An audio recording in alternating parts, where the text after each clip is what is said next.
de informar. Léenos en www.ciudadano.news. Míranos en streaming por nuestro canal de YouTube. Escuchanos en 91.7 FM. Seguinos en redes sociales. Ciudadano News, una nueva manera de informar.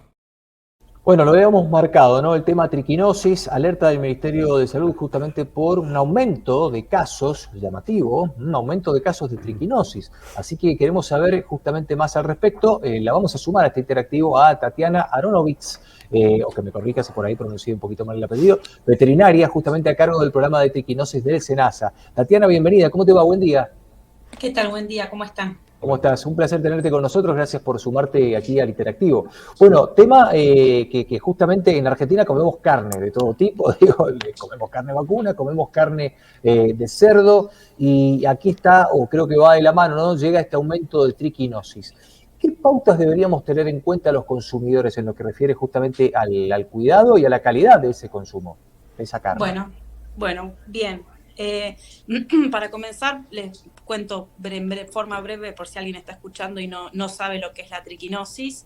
Okay. Es una enfermedad parasitaria, es un parásito que se llama triquinela y es una enfermedad zoonótica porque afecta a los animales y a las personas. En este caso, cuando hablamos de animales, nos vamos a referir principalmente al cerdo que estamos acostumbrados a comer, pero también este parásito puede estar presente en otros hospedadores, como puede ser los jabalíes, que también son de la familia, digamos, de los cerdos, que también se consumen y se cazan, los pumas y otros animales silvestres. En este caso, nosotros, las personas, nos vamos a contagiar de este parásito cuando consumimos carne, que deriva de estos animales que mencionamos recién, que está mal cocida o poco cocida, o la que se utiliza para elaborar productos como los chacinados y los embutidos, los salamines, que se hacen con carne cruda. Entonces, si esta carne no fue previamente analizada en un laboratorio para determinar si tiene o no este parásito, nosotros corremos el riesgo de enfermarnos. Lo que sucede un poco en esta época del año es que con las bajas temperaturas la elaboración de estos alimentos es muy propicio porque no es necesario por ahí usar heladeras por el frío que hace. Entonces hay aumento de producción de estos alimentos sin controles. Claro, estos casera. Sin controles, claro. El típico carneo, sí, claro. El típico carneo domiciliario sin llevar alguna muestra de carne a un laboratorio, con lo cual no sabemos si el animal está parasitado o no.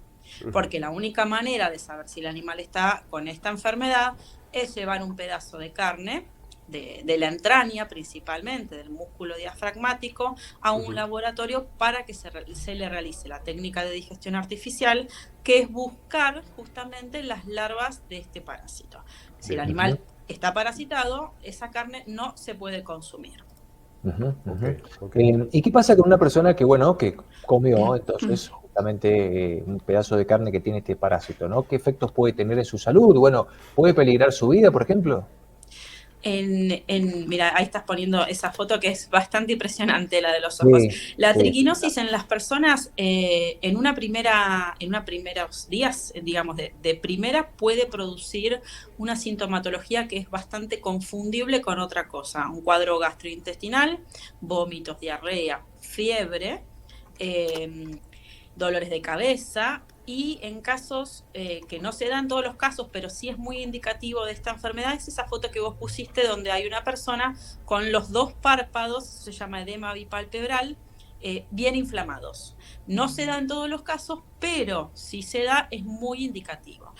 Los síntomas que mencionamos recién son confundibles con otra cosa, con una intoxicación, con una gripe fuerte. Entonces es muy importante que las personas, cuando sientan esto, puedan asociarlo al consumo de esta carne. Es decir, no sé, yo me comí un salame el fin de semana y el lunes me siento mal, poder decirle al médico, me siento mal y comí esto. Entonces, rápidamente se asocie. ¿Por qué es importante esto? Porque en las personas, en esos primeros días, hay un tratamiento antiparasitario que se puede dar.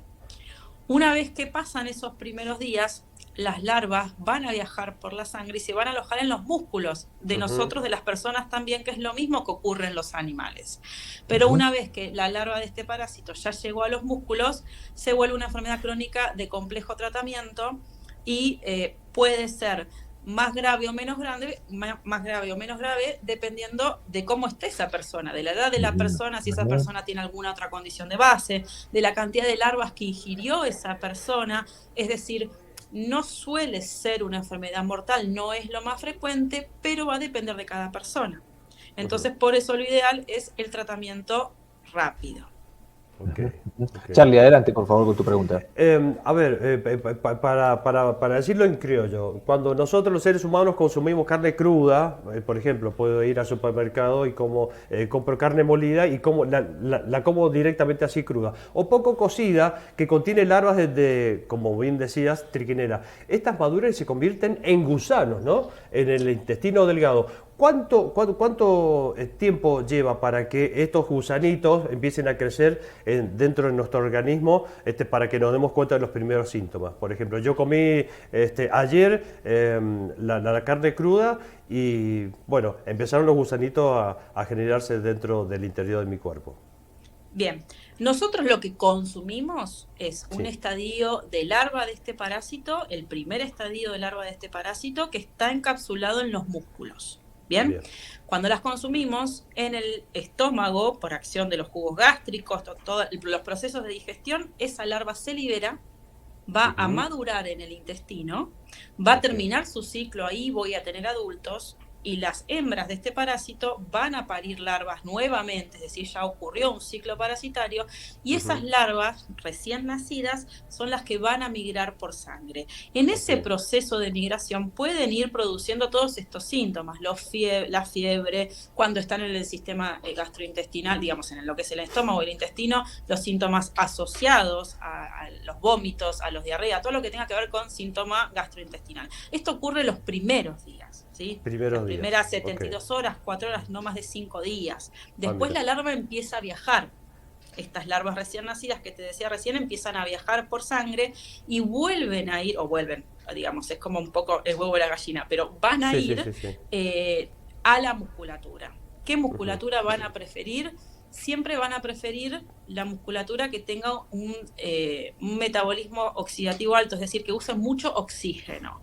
¿Qué músculo usa mucho oxígeno? Principalmente el músculo que utilizamos para la respiración, que es el diafragma. También puede ir a otros músculos, puede ir a las piernas, puede ir a un montón de lados, ¿no? Pero principalmente al diafragma, que es el músculo que se elige para buscar las larvas también en los animales. Bueno, y en el sentido de que están en un estado de alerta ustedes, ¿cuál sería, por ejemplo, el consejo que nosotros podemos divulgar para evitar este tipo de enfermedades o contaminaciones o alteraciones en la salud que son totalmente prevenibles, ¿no? Bien, hablando específicamente de triquinosis, las recomendaciones son bastante claras. Primero y principal, si yo soy una persona que cría cerdos, bien, para consumo familiar, ¿por qué hago esta aclaración? Porque los cerdos se van a faenar idealmente en un frigorífico, bien. Todos los cerdos que van a entrar a un frigorífico, sí o sí, por reglamentación nacional, se les va a tomar una muestra del diafragma y se les va a hacer la técnica de digestión artificial, que es la técnica que me dice si puedo consumir eso o no. Lo que da positivo se va a tener que tirar, no se va a poder consumir. Entonces, todo lo que yo como consumidor compre o adquiera en una cadena de producción formal, es decir, en un frigorífico, en una carnicería habilitada, en un supermercado, tengo que quedarme tranquilo, que se supone que eso, al ser una cadena formal, pasó por los análisis que tiene que pasar. Entonces yo como consumidor me voy a fijar primero dónde consumo eso, si voy a comprar salame o longaniza o cualquier alimento que no tenga cocción en su proceso, la etiqueta, que tenga una etiqueta que me diga dónde fue elaborado. Es muy común pensar que lo artesanal es más gustoso o más rico, entonces comprar el salame a la vera de la ruta es mejor que comprarlo por ahí en la fiambrería del barrio o en el supermercado, pero yo no sé quién lo hizo ni cómo lo hizo, y obviamente no voy a saber si le hicieron el análisis para saber si eso se podía comer o no. Entonces, Como yo no tengo idea de eso, prefiero siempre comprar. Lo que tiene que quedar claro es que me voy a quedar tranquilo de que no me va a suceder nada si compro algo que tenga la etiqueta. ¿Bien? Como productor, si yo tengo animales, les voy a dar de comer alimento por lo menos lo más inocuo posible, balanceado y demás, porque el cerdo, ¿cuándo se va a contagiar? Cuando come también. Claro. ¿Cuándo come qué? Cuando come algún alimento que tenga restos de músculos de otro animal, como puede ser otro cerdo o una rata. Entonces, lo que el animal consuma en mi producción también es importante. Voy a tener que mantenerlo con las barras perimetrales adecuadas para que no ingresen animales de otras producciones o animales silvestres o roedores silvestres, y siempre, por más que el alimento lo elabore yo en mi campo o en mi casa, una vez que está faenado el animal, llevar una muestra de entraña a algún laboratorio, puede ser un laboratorio privado, alguna bromatología municipal, o obviamente en un frigorífico. Ya comentamos que esto se hace siempre sí o sí, porque está por reglamentación nacional. Llevar una muestra de entraña del músculo diafragmático a algún laboratorio para que lo analicen. La técnica es bastante rápida, en el lapso de 1 hora, 2 horas ya me van a decir si vieron o no vieron las larvas, entonces yo me voy a quedar tranquilo si puedo o no puedo consumir lo que saqué de ese animal. Okay. Clarísimo, clarísimo, la verdad. Si da positivo, tenemos que, lamentablemente, desechar. Todo. No puedo consumir absolutamente nada de ese animal. Desechar e inspeccionar seguramente el resto de los animales que estaban junto a ese. Hay que ver cómo están, de dónde entró la enfermedad, si hay ratas, en fin, hay que ver bien por qué sucedió eso. Tatiana, completísimo lo tuyo. Muchísimas gracias por tu tiempo y toda esta información. Un abrazo muy grande. Gracias a ustedes por el espacio. Buen día. Un placer conversar con vos. Hasta la próxima. La palabra entonces de Tatiana Aronovitz, veterinaria a cargo del programa de triquinosis del SENASA aquí en el Interactivo. Tema triquinosis, alerta desde el Ministerio de Salud. No es algo que solamente digamos nosotros. Son los entes oficiales, las autoridades que están advirtiendo justamente por una proliferación de casos de triquinosis, y justamente nuestra invitada sacó todas las dudas al respecto de qué es lo que es esta bacteria, el alcance que puede tener y por qué se está propagando de esta forma. Y todos los consejos que tenés que tener en cuenta también. La entrevista la dejamos para repasar en nuestra cuenta de YouTube. Yo te hago una última pregunta, Fernando, que a vos que te gusta dejar así flotando una pregunta. No, la proliferación de la triquinosis, ¿no estará relacionado también con la crisis económica que estamos viviendo? Interesante planteo, porque en un escenario de crisis creo que todo lo que es casero abunda para abaratar costos, y ahí no tenés el sellado, ahí no tenés el chequeo de calidad. O me pongo a criar chanchos en el fondo de mi casa para poder asegurarme, no sé, en un año un jamón, no sé, o chorizo, lo que sea. Es una variable interesante a tener en cuenta también. Bueno, hacemos una pausa, ya volvemos con más Interactivo. Dale.